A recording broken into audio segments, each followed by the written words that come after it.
যে এই আসা যাওয়া, কোনো ওয়াজ মাহফিলে, কোনো দরবারে, কোনো আলেমের কাছে আসা যাওয়া যদি এলেম শিখার জন্য হয়, দ্বীনের মহাব্বত নিয়ে হয়, অন্তরের ভিতরে আল্লাহ আল্লাহ রসুলের মহাব্বত তৈরি করার জন্য হয়, তাহলে এজন্য আপনি আসা যাওয়ার প্রতিটি পদক্ষেপে আল্লাহ তাআলার কাছে সওয়াব পাব।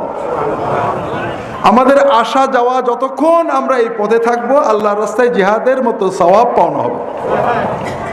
কিন্তু যদি এই আসা যাওয়া অন্য কোনো উদ্দেশ্যে হয়, যেমন দোয়া নেওয়ার উদ্দেশ্য হলো, দোয়া নেওয়ার উদ্দেশ্য হলো, অথবা চেহারা দেখার উদ্দেশ্য হলো, অথবা কি বলে একটু শোনার উদ্দেশ্য হলো, তাহলে পরে কিন্তু এই সওয়াবগুলো কোনোটাই পাওয়া যাবে না।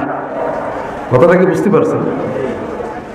আমরা আমাদের ইবাদতের চেতনা নষ্ট করে ফেলেছি। আমরা অনেক সময় কোনো মাজলিসে মাহফিলে যাই, দেখি হুজুর কোন পক্ষে বলে, কখনো বা মাজলিসে মাহফিলে যাই দোয়া নেওয়ার জন্য। আমার জানা মতে দোয়া নেওয়ার উদ্দেশ্যে সফর করলে আল্লাহ তাআলা 1 আনা 2 আনা 4 আনা 1 টাকা 2 টাকার কোনো সওয়াব দেয় আমার জানা নেই। আপনাদের জানা থাকলে সে হাদিসগুলো বলবেন, কোরআনের আয়াত থাকলে আমার জানা নেই।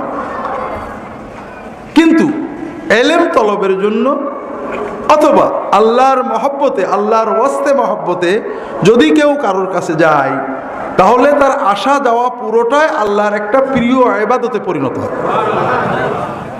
এজন্য আমরা সকলেই এই আমাদের আসা যাওয়াটা, এর নিয়তটাকে বিশুদ্ধ করার চেষ্টা করি। আল্লাহ তাআলা তৌফিক দান করুন, আমিন।